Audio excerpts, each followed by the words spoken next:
1, 2, 3, 4. I can't tell who else is going.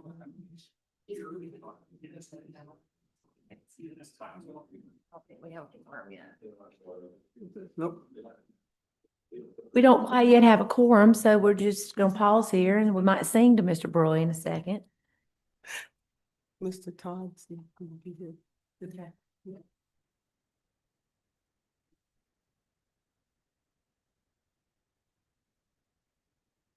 I think he's on his way up, Miss Watley, Mr. Worcester. I think Mr. Big D saw him.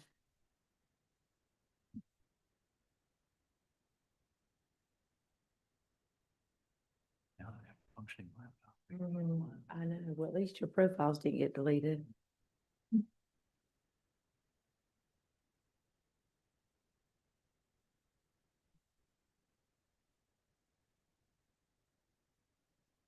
Everybody had a good weekend. Yes, ma'am, how about you? Stay warm. I know. That blizzard, snowmageddon. The snowmageddon, no, it was like a little dust. No.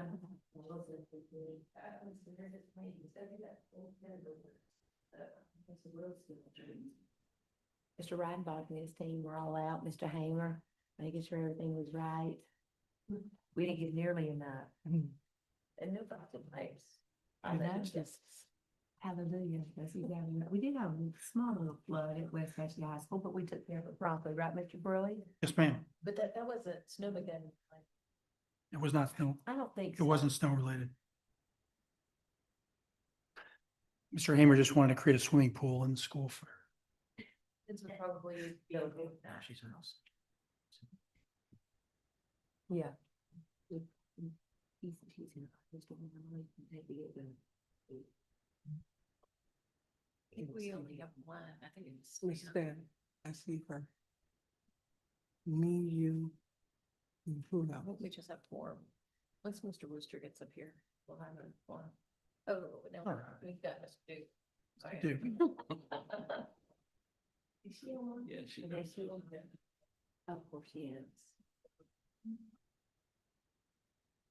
Good morning, Mr. Duke. How are you doing, sir? Doing Good to have you. I'm waiting for one more person to come up. And We we have have, one more, so we have Ms. Stamp online, so we have a forum. We've got one now. Okay. Good morning, Miss Stamp. We see you online. How are you today? Mr. Prentice. Mr. Prentice. Miss Stamp, do we have you? Big D, Miss Watley needs you. Did you say you saw Mr. Wooster? He's on his way up. Okay. We have a quorum now with Miss Stamp. But I can't hear her. Miss Stamp, can you hear us? Miss Clark, can you hear us? Hmm. I know Miss Clark can hear us. Yeah, I'm sorry. Yes, I can hear you. I just couldn't unmute myself in time. That's okay. I can hear challenges. you fine. Okay, super. Then we know you all can hear us on there. So I guess we can get started since we do have a quorum, Mrs. Bailey, whenever you're ready. And there's Mr. Worcester. Good morning, Mr. Worcester. How are you, sir? It's great to have you. We're doing great. We'll let him have catch his breath. Mhm.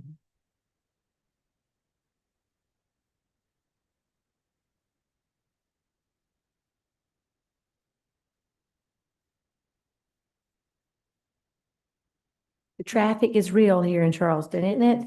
It was challenging for all of us this morning. Oh, there's Miss Stamp.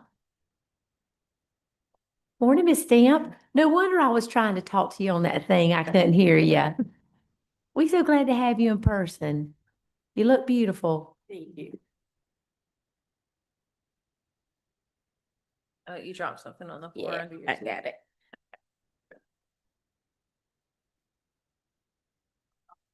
Very fashionable this morning.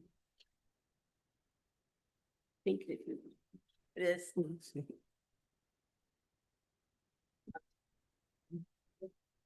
Okay, I would like to call the Audit and Finance Committee meeting for February 2026. Is there a motion to adopt the agenda as written? Second. Second. All in favor, say aye. Aye. Any opposed? The motion passes. Okay, up next is item 1C, approval of minutes for the January 7th, 2026 Audit and Finance Committee meeting. Do I have a motion to approve those minutes? Second. All in favor? Aye. Any opposed? Having none, the motion passes. Up next, we have an action item 2A, fixed cost of ownership, FY 27 project list. Mr. Baroy. Thank you, Chair.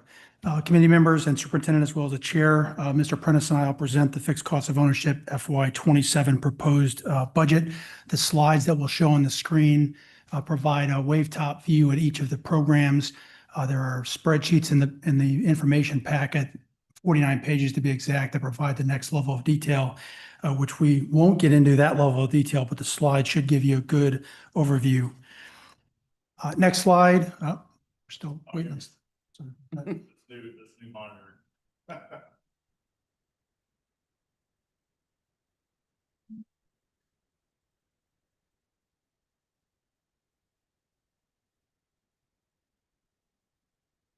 Let me go ahead and take a minute to introduce the program managers that are here today. Each of our programs is managed by an individual. I've got several of them from ops with me today. So if you try to play stump the chump, I've got some backup to support me.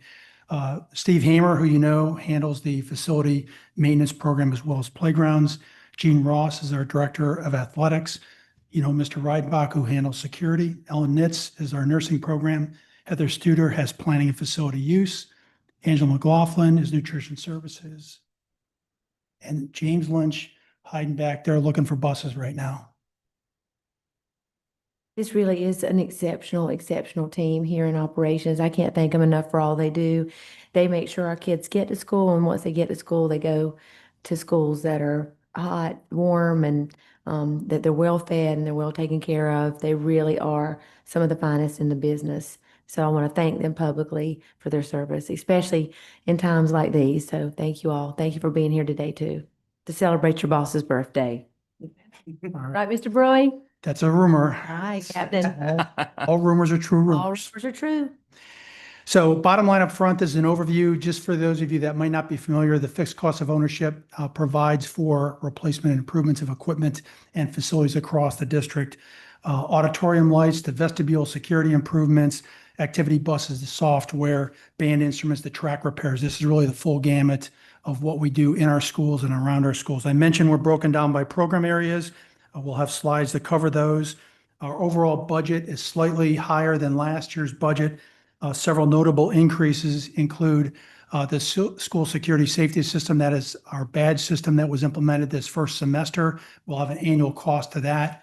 Facility management, we increased the number of school-specific projects. Most of FM is centrally managed, like roof maintenance, control maintenance, but we have a good handful of school-specific projects listed this year. And we've also got an increase in software cost from IT.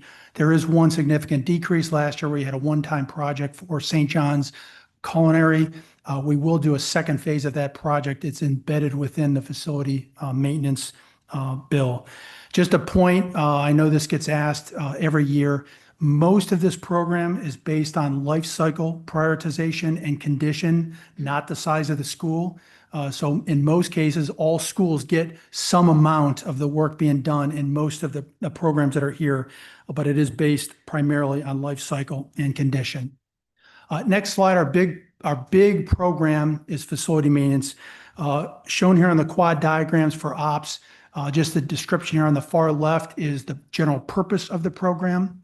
On the far right is an assessment of the resources that shows last year's number, this year's number, any variance and what's below the line and additional requirements. On the bottom of the slide, generally the base request, what it covers, and if there is a variance, that's on the far right to match up with the base request. I mentioned facility maintenance, big program, a little over $24 million this year.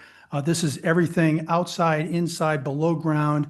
We've got nearly 10 million square foot of facilities, more than 1,700 structures that we maintain. The base request, you can see in the lower left-hand corner, some highlights of that are contractual obligations. We do a lot by contract, controls maintenance, preventative roof maintenance, replacing filters. That all is part of this program. We have a significant number of retention and detention ponds, 84 to be exact. So maintaining those consistent with our municipal regulations is a daily workload. We replace our vehicle fleet. We have more than 250 vehicles. Most of them are with our maintenance staff. We replace those on an 8 to 10 year cycle. And I just want to point out life safety. We do handle life safety in both security and in facilities.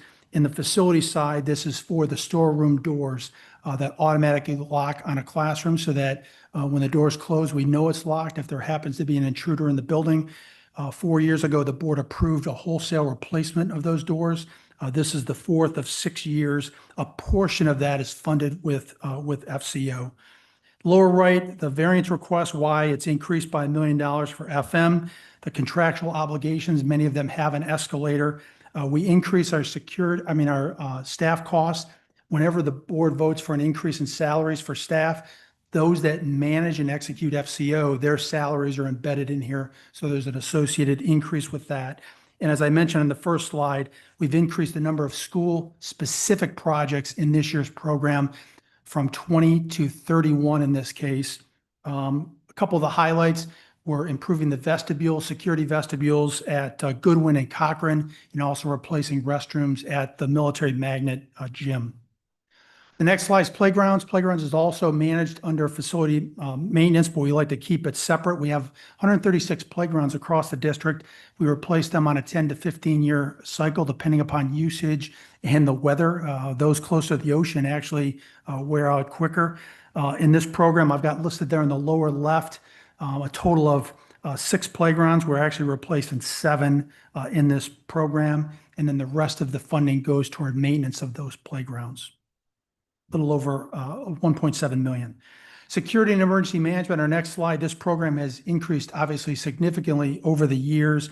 The current request for this year is 5.1 million. This handles everything related to schools and security, as well as mobile units that we have. The significant portion of the base request is to replace camera systems throughout a school. We have those on a 10-year cycle across the district. We've got 6 schools lined up to be replaced this year, and they range, depending on the size of the school, from just under 200,000 to over 800,000, our largest schools. We also have some placeholders for other system needs, access control, surveillance, fire alarms, and we're also installing wiring systems that provide better communication for our first responders in schools that have communication challenges. That's a $600,000 effort as part of the base request. Majority of the variance, the increase this year, a majority of that goes toward the badging system annual cost. We installed that in the first semester, and this will carry us through fiscal year 27. Next slide is FF&E. This handles furniture replacements in our school classrooms, as well as the support equipment, furniture in our schools. A little less than $2.5 million budget. The variance decrease is reducing the amount of furniture for Calhoun Street. Last year, we took over the 3rd floor of Calhoun. That was a big part of that variance. The base request is primarily for Ladson and Laurel Hill, the primary schools there. We built a new Ladson. The old school needs more primary equipment, and we also have increase in number of seats at Laurel Hill that we'll be putting out there. The Montessori changes, we're adding 3 learning stations to Montessori School at Frierson, and we've also got some upgrades to Baptist Hill with classroom furniture. Last year we did 9th and 10th grade. This year we'll do 11th and 12th grade in the classrooms. That covers the little less than 2.5 million request. Media Center is the next one. This is everything from Media Center. There we go. Everything from library books to furniture. Very closely managed by Christy James, who's out reading to kids right now, actually. This includes the hard copy library upgrades as well as digital copy. She's got a life cycle replacement plan for furniture in our media centers. This year, we're looking at Angel Oak, Ladson, and Whitesides for a total of $275,000, as well as other equipment for the teacher librarian. The total budget remains are just slightly higher at 1.2. She's going to use that extra money to increase and replace library books at Angel Oak Primary and Ladson. Again, two schools that just began as primary schools this year. Next slide is fine arts. This includes 28 schools that have band, 27 schools that have orchestra. As you can see with the variance in the lower right, we've added programs at Frierson and Baptist Hill. The money split equally between the two programs, orchestra and band. The total request is just over $200,000. Next slide is athletics. We've got 249 teams across our 10 non-charter high schools. This focuses, number one, on safety. Helmets for football and lacrosse gets the first priority, reconditioning and replacement.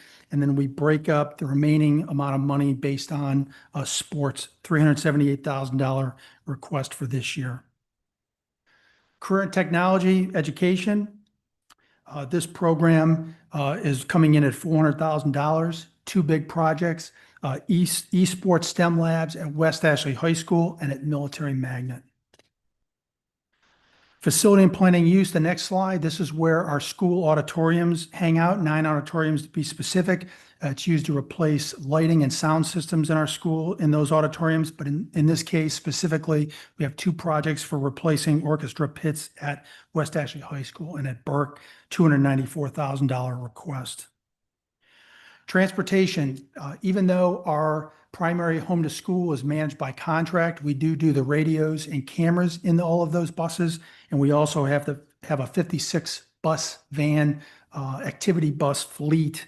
And so we replace, in this case, 2 buses and 4 vans with this budget.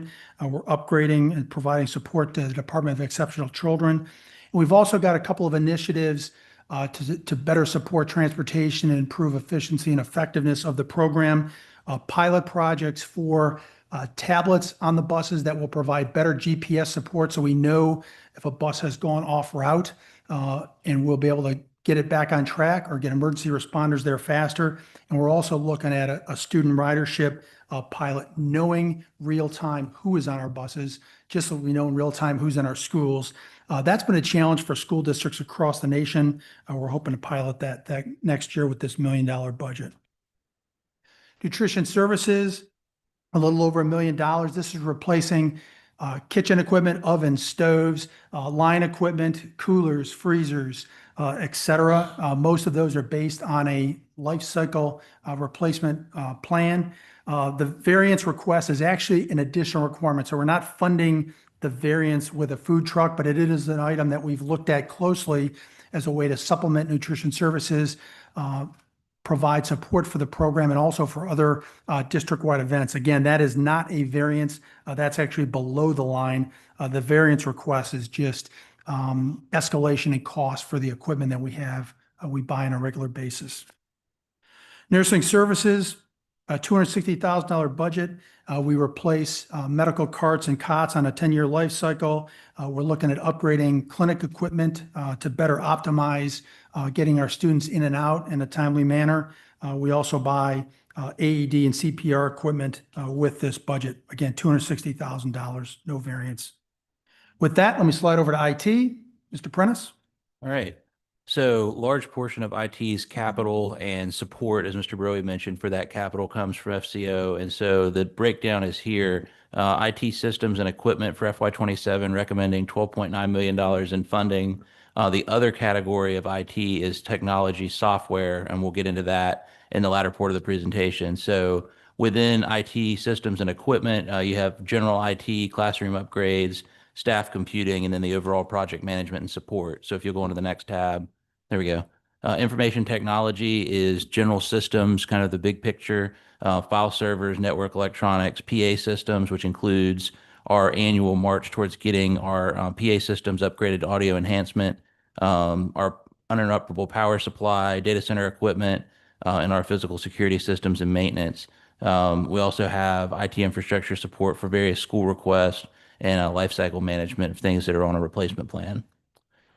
This includes some of our voice over IP phone systems, parts, repairs, and replacements for those, upgrades and replacements to our PA systems throughout the district, servers at schools and in the primary data center, and some of our AV and small visual venue equipment for our auditoriums, as well as our time clock that employees use to clock in and clock out. Classroom technology, specifically to what it says, that's your Chromebooks, iPads, different chargers and cables and things like that.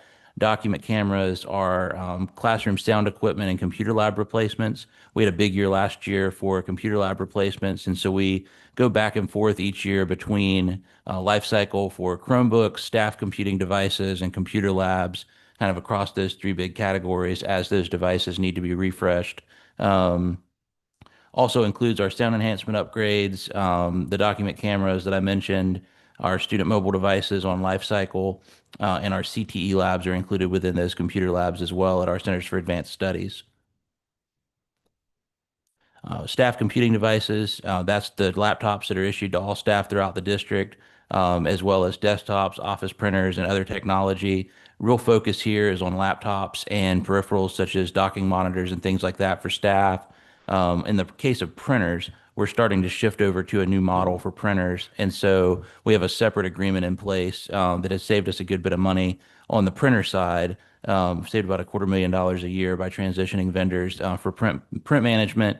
That also gives us a lower cost per page printing. And so a lot of the actual cost that was embedded in FCO is moving out to that new contract. So this is predominantly your staff device replacement. On the next one. There you go. Go back, I'm sorry.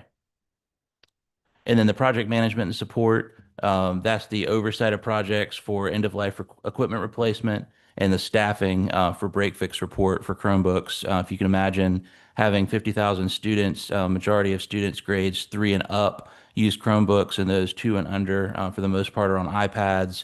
All of those devices, when they break, come into a central shop for repairs so that we can get those back on the field and back in students' hands quickly. And so we have staff in place that handles that break fix in-house so that we don't have to send things out to the manufacturer. And then the other category beyond the general IT category is software. And this touches all areas of the system. So academics, operations, finance and HR, communications and strategy partnerships. Total amount is $19.3 million. This is really capital software and subscription software that's needed across the system. We review this with all of our teams, including the academic team, to make sure that their needs are met throughout the year. Some of the examples of the software are included in the list, but if you go into the actual 49-page PDF document, that describes every single request that we're recommending funding for. This also includes our primary Munis ERP system, timekeeping, all of our network cybersecurity solutions and everything that are in place all the way down to the website. So all software that operates throughout the district is included in that number, and that number's jumped up from about $17.5 million this year. I believe that's it. So all in, Mr. Broey mentioned we had a one-time project last year for St. John's High School culinary program that was removed. And so the total funding recommendation, if you can go back to the beginning of the presentation, very first slide.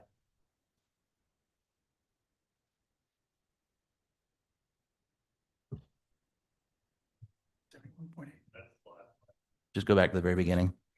Yep. Slide 2. There you go. So the $71.8 million includes the reduction of the one-time amount for the St. John's Culinary Program, and that's supported by the 23 mil tax levy within the debt sinking fund that's established by the district with the growth that we've anticipated in collections for the upcoming year. So we're asking that the committee recommend approval of the FCO package for FY27 to the board. And as is customary, once this is approved, this allows us to implement projects immediately so that we can get a leg up on things that happen during the summer, particularly with those facilities maintenance projects. They can program things to happen when schools are closed for the summer and get in there and do a lot of that work. So this will help us advance that work for the upcoming cycle. Okay, with that being said, does anyone have any questions? I have a couple questions. Mr. Burry, quick question. When I was looking through the slides, the additional requirements, that dollar amount, what is that pertaining to? So additional requirements are items that are below the line. So we've identified areas that fit the funding profile, and that's below where we have a funding profile. So the big list of requirements is obviously in the FM facilities. Right. And we've, again, tried to increase the number of projects this year. That's where most of our increase has gone this year from the ops side is into facilities. We also have, there are other long-term sources that some of these projects can be funded by.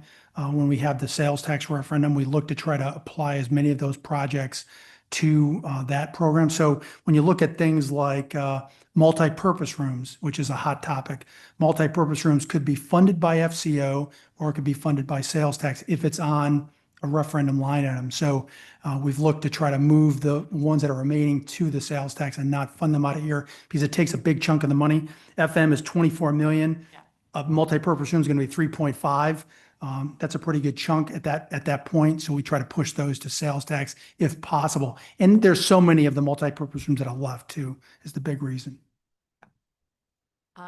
And then last one from me, I believe is, oh, sorry, not the last one. Security and emergency management, the, wearable panic button. Can you explain that a little bit more? Like who's going to be doing that? Is that going to be at every school? I'll give you my overview. And if I'm wrong, I'll see Mr. Ryan back there shaking his head. Uh-huh. So this past year, we implemented a company called Centegix after we trialed a number of different badging systems. We brought them in and looked at what their product was like. We actually had teachers, school faculty that were part of that process where we narrowed it down to this vendor that's really been successful in other school districts. It's a badge that goes on the lanyard for every faculty member. If they press the button 3 times, I need help, they can get support from the front office. That could be for anything that's not necessarily an active shooter. And so that provides an immediate internal support. And then if they continue to press that button up to 8 times, that's when it goes to an automatic 911 call. So it provides quicker response if there is, again, in the situation where we have an active shooter as an example in the school building. With that badging system comes devices that are needed in the school, including strobes, that when that button is pressed 8 times, that strobe will go off in every single room. So they know we've got to make sure we stay secure in our spaces.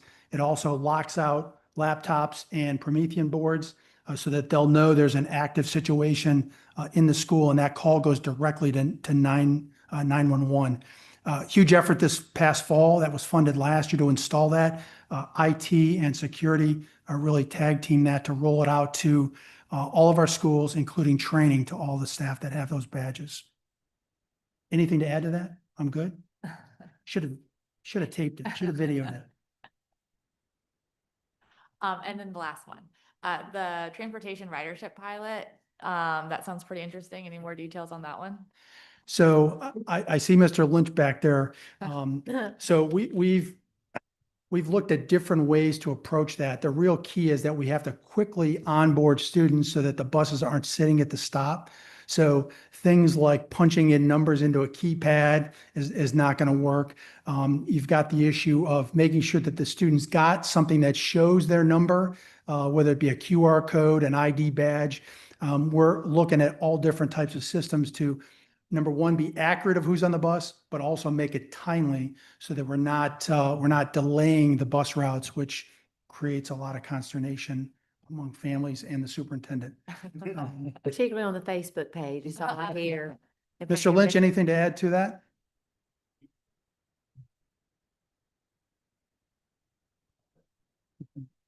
Yep.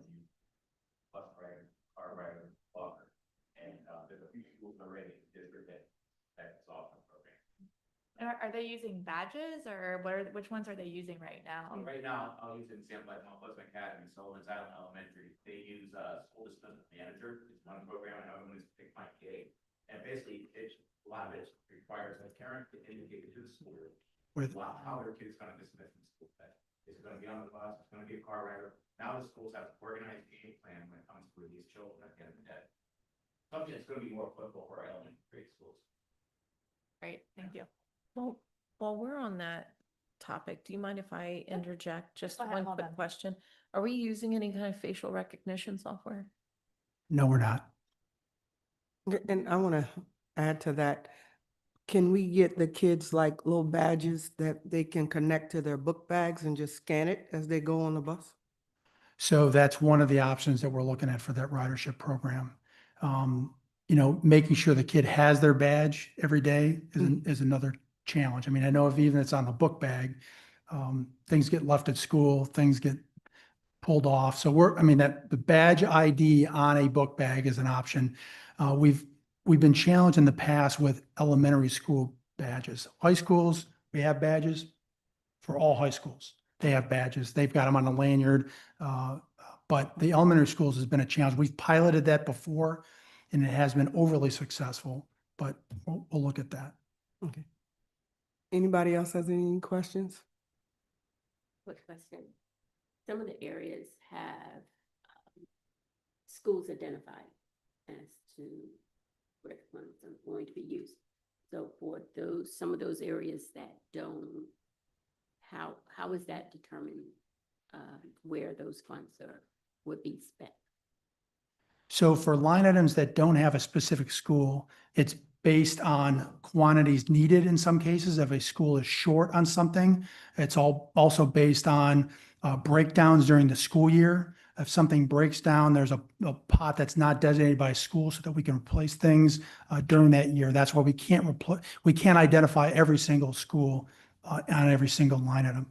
I'll defer to IT if you've got any differing thoughts on your line items that aren't identified by school. Yeah, I mean, so what we used to do, for example, with device replacement is anytime we would open a new building, we would replace all the laptops in that school. But now we tie the device to the user. And so the device lasts for 5 years. And so when the device reaches the end of its useful life, they get a new one. So it creates a lot more equity throughout the system in terms of how those devices are distributed versus taking devices that may be between 3 and 5 years old at a school that just got a new school and replacing them all at once. It allows us to smooth things out a lot more. So it's not really school specific as much as it is user specific. And when it hits that useful life threshold, they're getting a new one.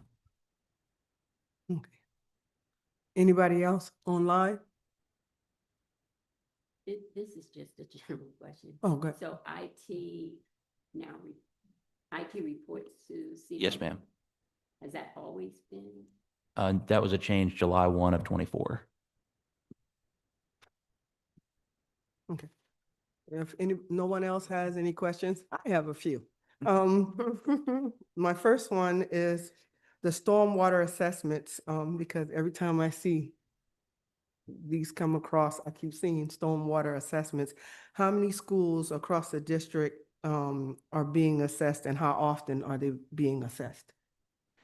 So an assessment, we do regular assessments wherever we have a retention or a detention pond. So those two combined with underground storage, we have 84 locations for those. The frequency in many cases is based on the actual conditions. Obviously, precipitation varies across the school district. So some ponds, stormwater, we don't need to do anything usually. Some have to be looked at on a regular basis. So there's not a consistent life cycle unless you're aware of anything specific, Steve. It's based on visual conditions of those retention ponds. True. Okay. And my second question is,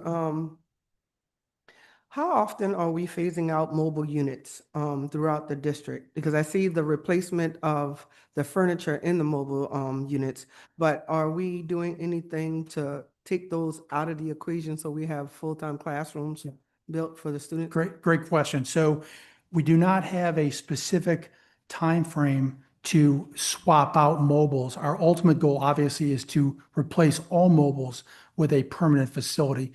When I got here a little over 10 years ago, we had well over 200 classrooms in trailers. We're down just a little over 100 right now. And so our ultimate goal is to get those offline completely. As far as actually having to replace them in place, we basically do that on a case-by-case basis. We take a look at the condition of it. In many cases, we'll replace wall board, we'll replace the HVAC unit. We'll do whatever we can to keep it in place as long as possible. There's no specific year associated with replacing mobiles. Okay. And my next question is, for our older schools that don't have multipurpose rooms or gyms, how are we prioritizing, those schools when it comes to, getting them what they need so far as gyms and multipurpose rooms? So we have, the exact count of multipurpose rooms that changes every day. I want to say it's between 12 and 15 elementary schools that don't have them.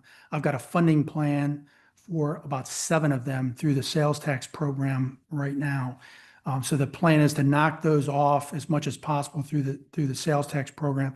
But in the past, that was not a district standard. So it's not something that has been, formally tracked in the past, and we really are trying to work on that now. So the long-term plan would be to propose to the board with the upcoming sales tax referendum to replace the remainder of those to install multipurpose rooms where we don't have them, ones that can't be accounted for in the current program. Right now, we have a gym at high schools and middle schools where there is space available. We have one high school gym. We actually need an auxiliary gym, and we're looking at coming back to the board next month to handle that. There's a fine line between space available and the ability to build. We're not capable to do that everywhere. But every high school and middle school, the goal is to have at least one gym, with the larger high schools to have 2 because of the number of teams that they have. Okay, what about the elementary schools? Elementary schools have a multi-purpose room. We don't build gyms at elementary schools, anywhere. Well, the elementary schools that don't have multipurpose rooms. How Right. many do we have? We have we have nearly 50 elementary schools. 12 do not have facilities. Five of those are 5 of those are in the building system now and will be done with current funding proposals. The rest of them would have to go in the next sales tax referendum. Okay. And Before we're done, I'm going to give you the exact number. I'm going to look that up while we're sitting here. okay, and I think you might have answered my last one about the technology and the amount of money that we have that we're asking for the computers, laptops, Chromebooks, iPads, and accessories.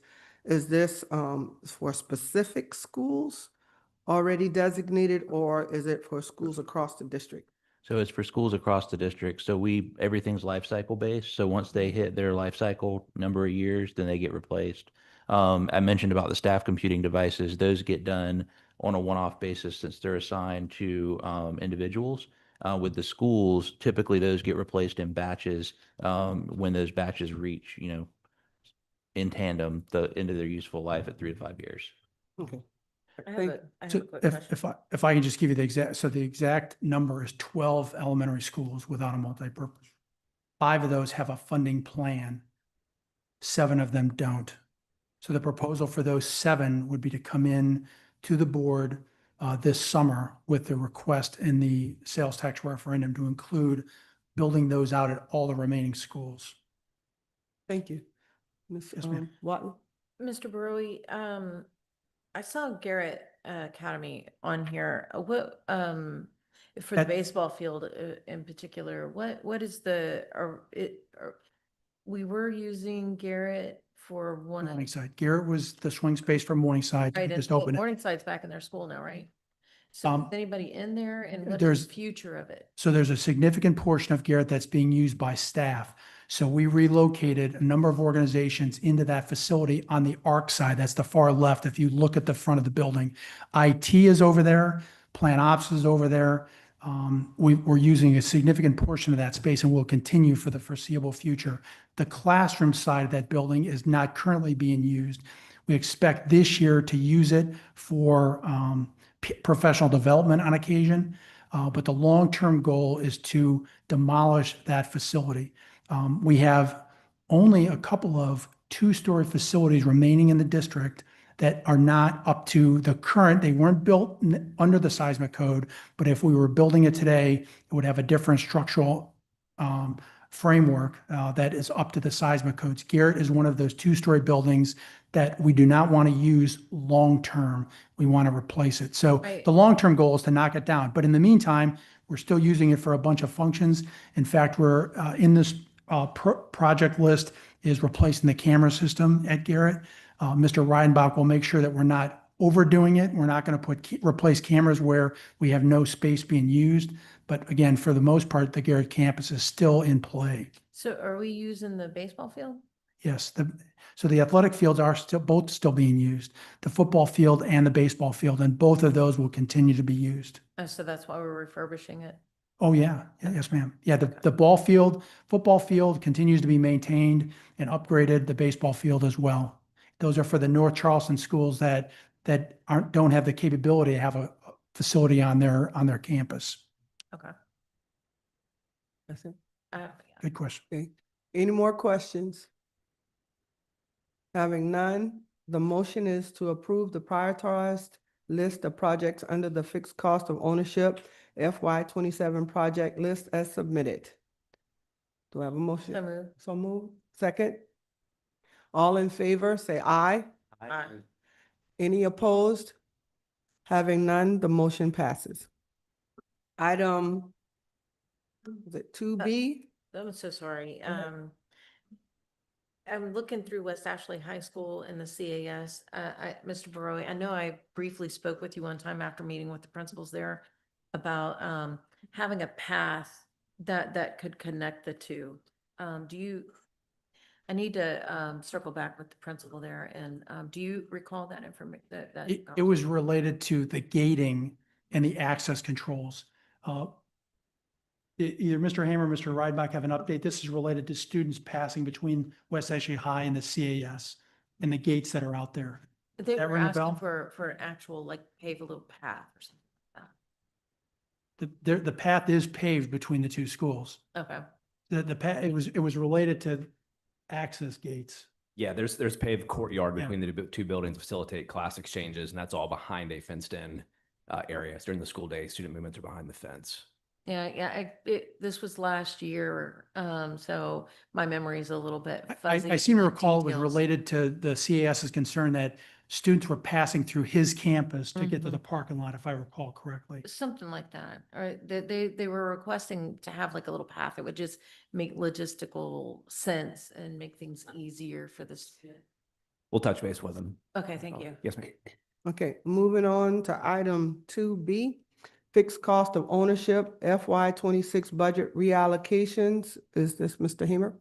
Yes, good morning, Madam Chair, Morning. members of the committee, Superintendent Huggins. This is a reallocation request similar to what you've seen in the past before. We're executing our project at St. John's High School, a phase 1 of a CTE project that we found some savings in that was reallocated to the coffers for FM. So that happened last month. This month, we're actually reallocating those funds to specific projects that you see listed in the reallocation resolution. So we're have a total of $265,000 that we're looking for approval to reallocate to a new playground at Sullivan's Island and 3 CTE projects, one being a new dust collection system at the Cooper River CAS, one being a greenhouse for the agricultural program at C. Williams North, and the third item being at St. John's High School. It doesn't have a lot of specificity there, but it's to support their fire truck CTE program with some additional infrastructure to support the use of the fire truck. Pending your questions, that's the presentation for this resolution request. Okay, does anyone have any questions? I just have a comment. I just want to thank Mr. Barrowe, Ms. Huggins, and Mr. Hamer. Mr. Barrowe and Ms. Huggins took the time to join me at C. Williams North regarding the agricultural program there, trying to get that started at that time. It had just been the efforts of the principal, Ms. Maite Porter, who had used grants and community members to get that program started, and going out there with the kids and each child standing beside the portion of their container garden that they had cultivated and how proud they were and eager to explain all about their plant, I guess. And so I just want to thank you guys for taking the time to engage that process and to give them a little bit of support. Absolutely, Ms. Watley, thank you. Any other questions?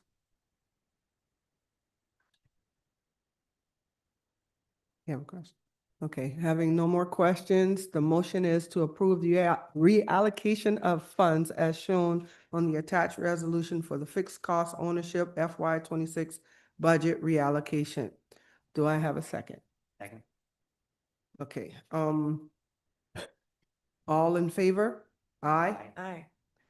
Any opposed? Having none, the motion passes. On to item 3A, monthly capital projects report for December 2025. Ms. Costello. Thank you and good morning. Good morning, Chair Bailey, Vice Chair Watley, Superintendent Huggins, and all committee members. I'd like to present the December Capital Projects Report. Our revenue collections for the 2023 through 2028 sales tax capital program for November were $1,047,000 above the cash flow projection model based on the most recent collections with a 2% growth over the prior year. The expenditures are as follows. For the 2010 through 2016 program, $400,000. For the 2017 through 2022 program, $2.4 million. For the 2023 through 2028 program, $14.7 million. For the 2023 through 2028 program, funded with long-term debt, $2.3 million. Our fixed cost of ownership fiscal year 25 program is in the final stages of completion. Our fixed cost of ownership 26 program commenced March 2025 and will complete in June 2026. And our fixed cost of ownership fiscal year 27 was just presented for your approval earlier. I'm happy to answer any questions.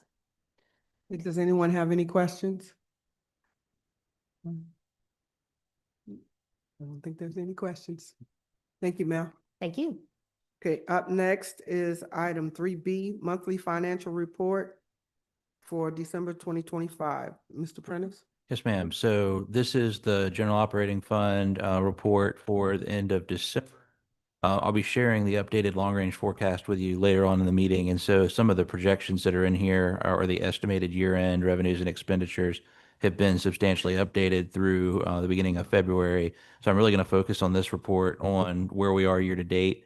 So revenues are coming in strong as property tax collections really picked up through the end of the year and again in January. Through 12/31, we had collected $95 million in local revenue. I will add that in the month of January, we posted another $181 million, and we've conferred with the Treasurer's Office on what our remaining payment will be for January that comes in February. And based on that amount, we will be right on budget for revenues from property taxes for the year. So those revenues have come in strong and right in line with projections. Typically, the payment that we receive in February that is resulting from collections in January, as January 15th is the deadline for property taxes to be paid without penalty, is our strongest month. And then we post just a little bit more in March and April to close out the year. So we expect that we'll be within just a few $1 million over budget in revenues for the year from local sources. Expenditures are trending within expected norms and within the budget. We'll anticipate year-end having some accrued salary savings, but running a little bit tighter than we did in prior years, just based on our projections as we really work to refine budget assumptions for FY 26 and onward. So that's the general operating fund report. We have the weighted student funding report as well. Nothing in particular to call out there. I've mentioned in the past, but the month of January is a amendment window So schools can go in and take strategies that might not have been fully utilized and repurpose those dollars for other things that align with SMART goals and their strategies through the end of the year. So some of those things are happening, but you'll note that a lot of the areas where we had variances that were resulting from benefits encumbrances and things that needed to be cleaned up have been dealt with through the adjustments and the amendments to plans. So really things have been streamlined there. We're projecting at year end to have a little bit more than $2 million left over in weighted student funding that'll roll to FY27 through a reappropriation of fund balance. And then we also have a couple of other reports on here. I won't go into any particular detail, but I'm happy to answer any questions if you have any questions about the other budget report or the Head Start report. Okay, does anyone have any questions? No. I have one question, Yes, Mr. Prentice. For the weighted student funding, are there any schools that have already exhausted their funds, or they're like in the middle for the remainder of the school year? So no schools have fully expended all of their funds, but I'll give you an example. Like Hersey, they have encumbered all the way down to $623 left. So the benefits and salaries for the positions that are authorized in their plan will ultimately spend all but those remaining dollars to the end of the year. So through the amendment window, we're really focusing on the schools that have higher balances that are not encumbered and working with them to realign those dollars with new strategies through the end of the year. A lot of them have submitted amendments to pick up third-party tutoring services and things like that, where we can more rapidly intervene without having to search for a full-time employee to fill the gap. And so they're putting in requisitions to get purchase orders for those services, and you'll see those encumbrances increase over the next couple of months as they work to close those things out. We'll also have one more amendment window in the month of March after we get through our spring student data reviews. So if any schools have any areas identified where they need to make a shift before we get into state testing, they'll have an opportunity to do so. Okay, and my last question is, what will determine next year if a school gets a slightly higher amount or a lower amount of WSF funding? Great question. So we base the model on a per pupil funding amount. The per pupil funding amount is calculated by taking the number of uniquely impacted pupils and the growth in the model year over year, which is about 5%, and then dividing the total amount allocated by the number of uniquely impacted pupils and getting a per pupil amount, and then multiplying those amounts by the weights. So a 1.0 per pupil amount is just over $1,400 in our proposed budget for FY27. Students with disabilities get 0.85, pupils in poverty get 0.7, and multilingual learners get 1.0 based on the current year's 45-day enrollment. And so we distribute based on that. Some schools are seeing increases based on that enrollment for the 45-day. A smaller amount are seeing slight decreases, but we do have some hold harmless provisions if schools have strategically deployed those resources to support students so that they don't lose the capacity, and we track that over time. So the increase in WSF for FY27 in the base model will be about $1.4 million overall. Okay, thank you. Any other questions? Having none, we'll move on to item 3C, purchases and contracts greater than 250,000. Mr. Prentice? All right. So we have the dashboard out there on the website with purchases and contracts over 250. It's the second dashboard down. So let me get it come up here.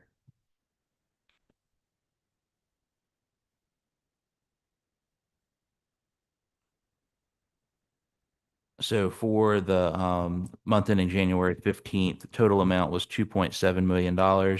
And you can see that the majority of those funds were tied to sales tax, so various capital associated funding sources.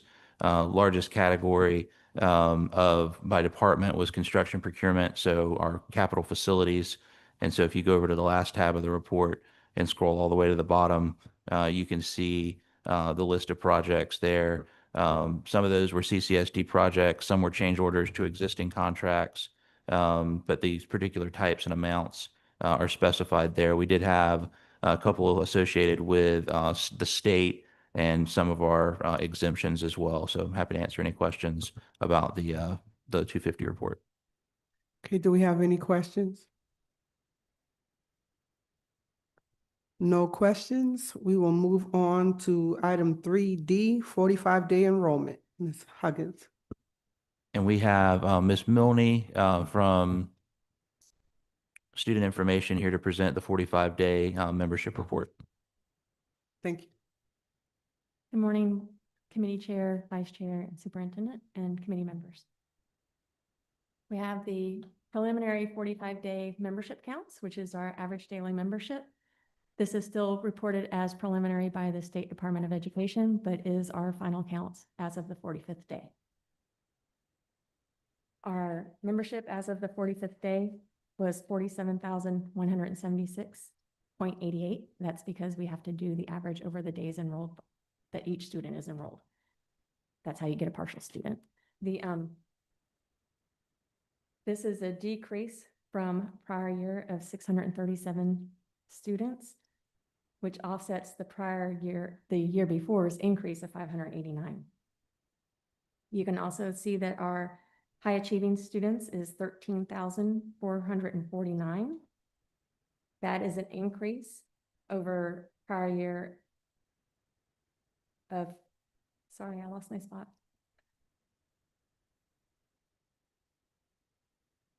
That is an increase over prior year, and the pupils in poverty continues to increase, and it is now, or sorry.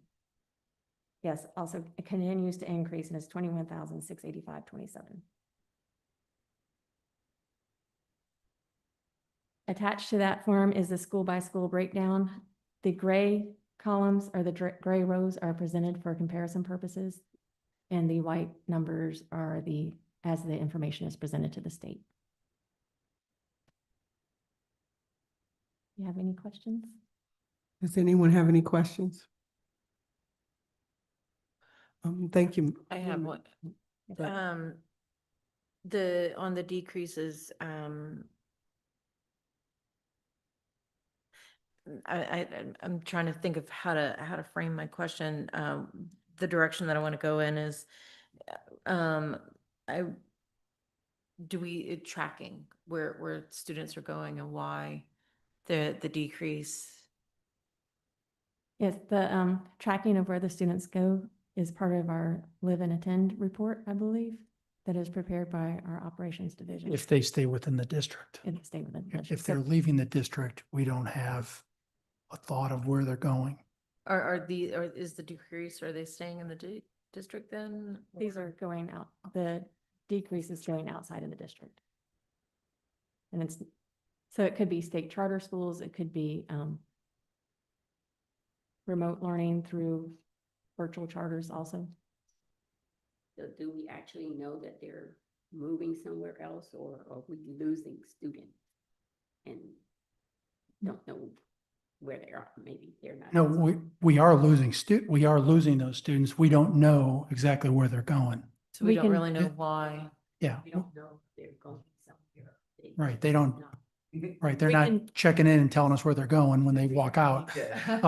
But, I suspect that a portion of those is related to the multi-language learner That's what I population thought too. that has decreased across the state. Yeah, so that was my thought too. And then another thing that really is coming to mind is I was having a conversation with the superintendent and the principal at Stall at, I can't remember, if it was this year's graduation or this past year's graduation or the year before, but there were, he said he had about 300 students missing and 50 of them that he could not locate.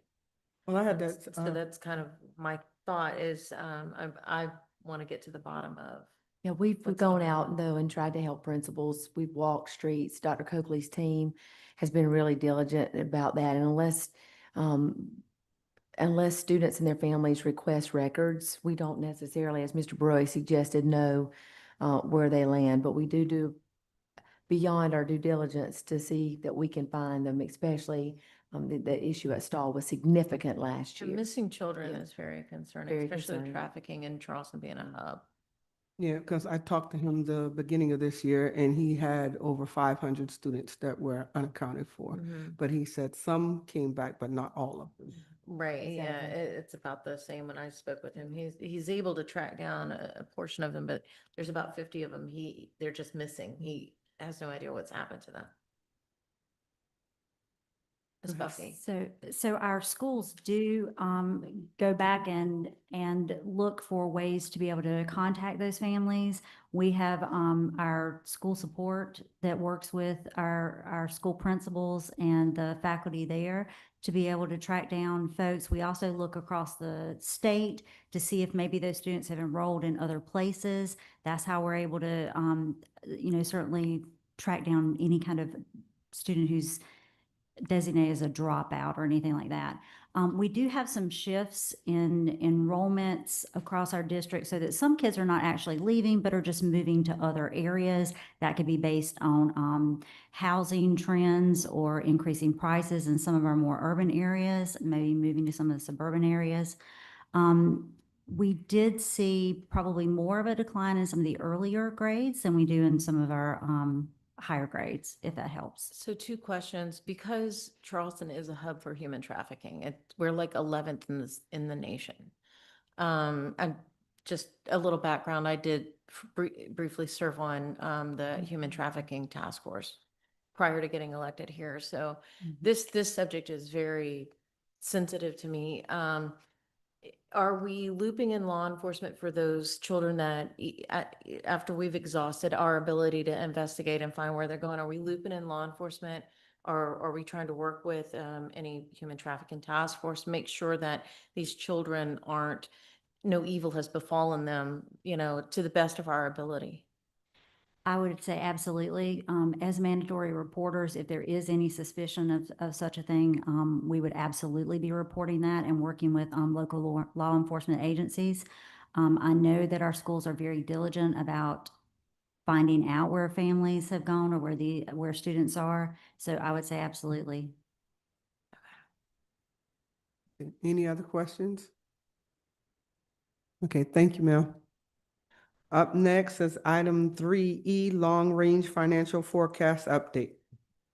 Yes, ma'am. So last item here for you today is the update to the long-range financial forecast.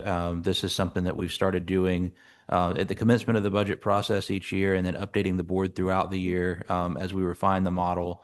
You'll recall we started this about 2 years ago and have seen some really good outcomes from tracking this way and really working on long-range forecasting to predict where we're going beyond the current year in our budget.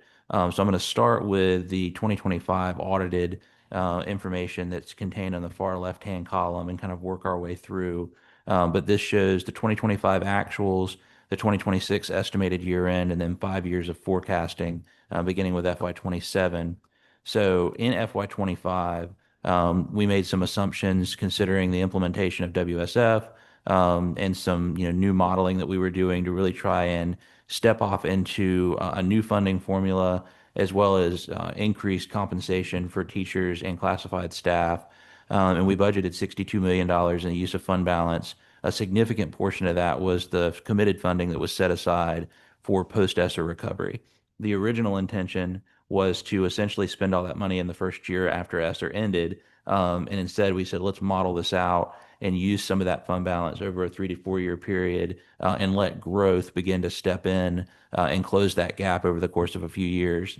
So of the $62 million in fund balance that we budgeted, we only used $15.6 million. Revenues did come in stronger than projections, and our expenditures were a bit lower than we had projected, particularly due to salaries and benefits.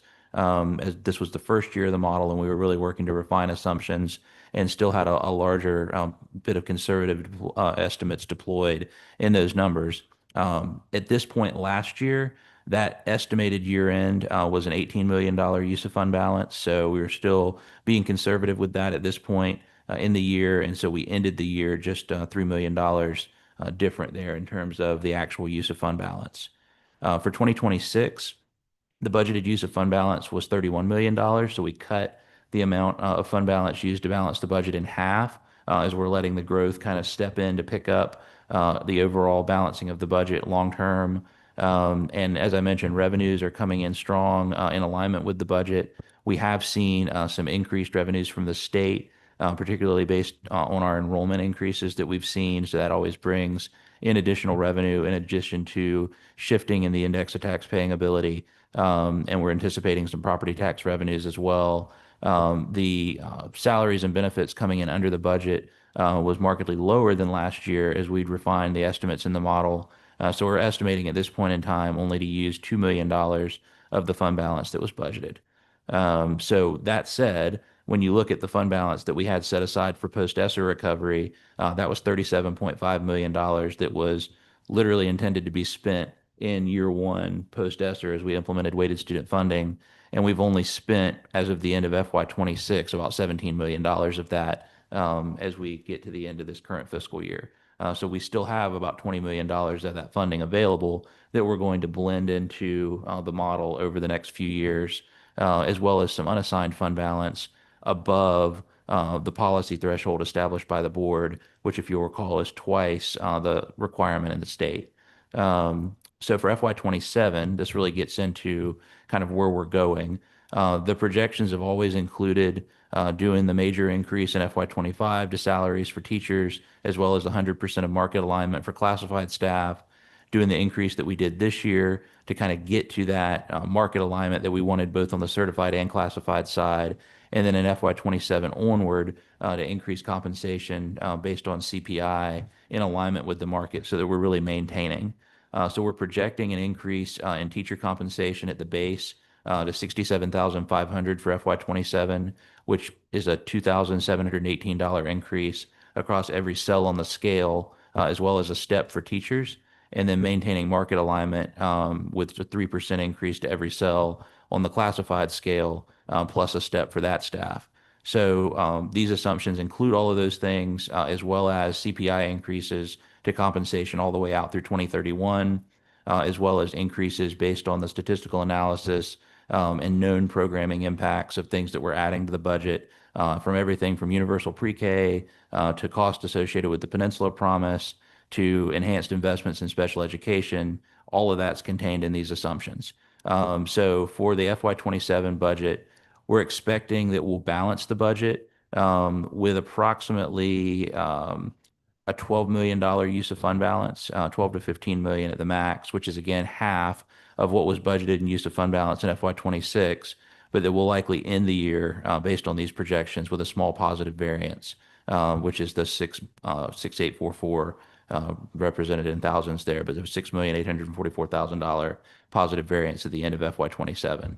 So all that said, as we project this out into 2031, and you look at the second page, we're projecting that our fund balance will remain in excess of our policy, our local policy required amount, and that we can balance the budget without an increase to millage over the next 5 years and sustain all the impacts of all of our programs, as well as continue to provide competitive compensation. There is still conservatism in this model based on the potential for state revenue funding formulas to change. There's already conversations ongoing at the state level with Revenue and Fiscal Affairs about changes to the state funding formula. So we're very conservative with that and very conservative with our enrollment projections, as well as with our property tax projections. We have a meeting coming up in the next few weeks with the county to go over changes in assessments and other variables that impact the local property tax revenues, which is our biggest portion of revenues throughout the year. But all in all, the forecast paints a picture that we can sustain what we're doing. And we've looked at various different scenarios and believe that this is the most likely scenario for the current circumstance where we're working through closing out FY26. And then we'll update this every month through the budget process as we get closer to closing out the year and just refining any adjustments that happen throughout the process. I want to point out a couple of things in the chart just for a refresher. The lines are very close together, and so I really zoomed in to try to make some of those visible. But the black line, the solid black line, is the baseline revenue. So those are the numbers that are expected in the budget. The dotted line, the black dotted line, is the anticipated final state. So just because we budget something, we obviously are forecasting something slightly different. So solid black line is budgeted, dotted black line is projected final state or forecast, and then the solid red line is the budgeted expenditures. and the dotted red line is the anticipated final state for expenditures, and the variance is where that all calculates out. On the second page, the solid black bars are the anticipated fund balance at the year end based on the projections. And then the dotted black line that kind of runs through that would be the fund balance if we were actually showing this based on budget only. So obviously we budgeted $62 million in FY25, like I mentioned, but we only used 15 million. So we're making sure that we are differentiating, discerning between the budget as well as the actual forecasted year end to paint a picture of what we anticipate based on the experience that we've seen. And this model has 15 years of data, statistical analysis, and other trend information that helps us make informed decisions. And so we really just kind of want to show that now. And then as we get into March, when we do our formal budget workshop, we'll have a lot more information about the actual process and the recommended funding for programs going into FY27. All right, thank you. Are there any questions? No questions. I just want to say thank you for being a good steward of what's been placed in your hands. I pray favor and increase for CCSDC. With that being said, we're moving on to closing items. The next upcoming meeting is March 4th, 2026. Excuse me, Go ahead. just a general question. Go ahead. I'm still jumping back to, what was the reason, the basis for moving IT under the CFO? We're just curious, with the size of this district to have IT reporting to. Is that on the agenda? So I think it was a combination of things. We looked at level loading for what each chief was responsible for, and also experience. So in my career, I've been in county and city government, public sector for over 10 years in a CFO role, and I've always had IT. And so, IT and finance and some of the technical blending there was aligned with prior roles and capacity. And so with the level loading and the experiential component of it, it really made sense to move as we looked at who was responsible for which areas. Is that it? Okay.